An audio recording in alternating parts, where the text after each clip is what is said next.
샬롬! 살제비 친구들 반가워요. 오늘은 고난주간 말씀 묵상입니다. 오늘도 말씀을 기대하며 우리에게 주신 말씀대로 사는 살제비 친구들이 되기를 소망합니다. 이번 주 우리에게 주신 하나님의 말씀은 요한복음 12장 23절에서 33절입니다. 우리 함께 한 목소리를 읽겠습니다. 시작! 예수께서 대답하셨습니다. 인자가 영광받아야 할 때가 왔다.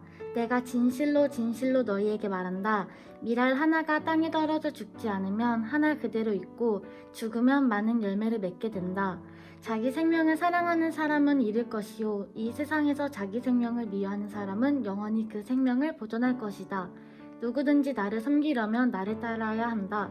내가 있는 곳에 나를 섬기는 사람도 함께 있을 것이다. 누구든지 나를 섬기면 내 아버지께서 그를 귀하게 여기실 것이다. 지금 내 마음이 몹시 괴로우니 내가 무슨 말을 하겠느냐? 아버지여, 내가 이 시간을 벗어날 수 있게 해주십시오 하겠느냐? 아니다. 나는 바로 이 일 때문에 이때 왔다. 아버지여, 아버지의 이름을 영광스럽게 하소서. 바로 그때 하늘에서 소리가 들려왔습니다. 내가 이미 영광스럽게 했다. 다시 영광스럽게 할 것이다. 곁에 서서 그 소리를 들은 사람들은 천둥이 쳤다고 말했습니다. 다른 사람들은 천사가 예수께 말했다라고도 했습니다. 예수께서 말씀하셨습니다. 이 소리가 난 것은 나를 위한 것이 아니라 너희를 위한 것이다. 이제 세상을 심판할 때니 이 세상의 통치자가 쫓겨날 것이다. 그러나 내가 이 땅에서 들려 올라갈 때 나는 모든 사람들을 내게로 이끌 것이다. 예수께서 이렇게 말씀하신 것은 자신이 어떤 죽음을 당할 것인지 암시하려고 하신 말씀입니다. 아멘. 말씀 요약입니다. 예수님은 자신이 영광을 받을 때가 되었다고 하시며 밀알 하나가 땅에 떨어져 죽어야 열매를 맺는 비유를 말씀하십니다. 예수님이 괴로움 속에서 이 일을 위해 자신이 이 땅에 오셨다고 하실 때 소리가 들립니다. 오늘 말씀을 통해 예수님이 이 땅에 오신 이유가 무엇인지 꼭 알게 되는 은혜가 있기를 소망합니다. 묵상하기입니다. 예수님이 이 땅에 오신 것은 바로 죽기 위해서입니다.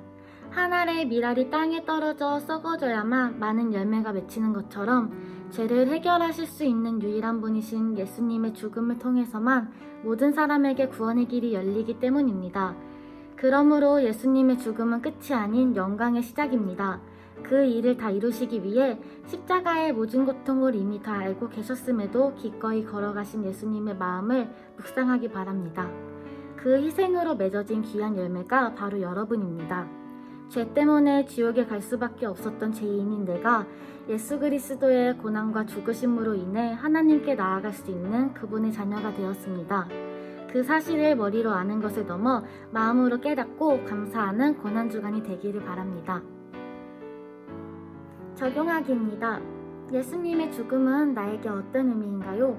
성경에서 많이 보았고 수도 없이 들어서 이제는 무덤덤해지려 하는 그 십자가 이야기가 나에게 과연 어떤 의미인지 깊이 생각해보는 고난주간이 되기를 바랍니다. 사랑하는 세대비 친구들, 예수님의 죽음으로 생겨난 열매가 바로 나임을 묵상할 때 죄인에서 하나님의 자녀가 되게 하신 그 은혜가 오늘 나의 마음에 깊이 뿌리내리게 될 것입니다. 하나님의 자녀가 되게 하신 그 은혜를 감사하며 한 주를 살아가는 여러분이 되기를 소망합니다. 프레이입니다. 죽기 위해 기꺼이 이 땅에 오신 예수님처럼 이제 내가 죽고 예수님만 사시는 삶을 살아갈 수 있도록 우리와 함께 하시고 인도해 주세요. 한 주도 말씀으로 사는 우리가 되게 하실 것을 믿으며 사랑이 많으신 예수님의 이름으로 기도드립니다. 아멘. 광고입니다. 고난주간입니다. 예수님의 고난과 십자가의 보혈을 묵상하며 하루하루를 예수님과 함께하는 세제비 친구들이 되기를 원합니다. 마지막 영상까지 함께 참여한 모든 세제비 친구들을 진심으로 축복합니다. 오늘 영상까지 잘 참여해서 느낀점과 은혜 받은 말씀을 각 반 선생님들께 또는 전도사님께 보내주면 되겠습니다. 다 참여한 친구들은 4월 17일까지 꼭 알려주세요. 모두 참여한 친구들은 4월 24일 예배 후 광고 시간에 선물을 나눠주도록 하겠습니다. 그러면 한 주도 각자의 자리에서 세상에서 제일 빛내며 살아가는 여러분이 되기를 소망합니다. 안녕!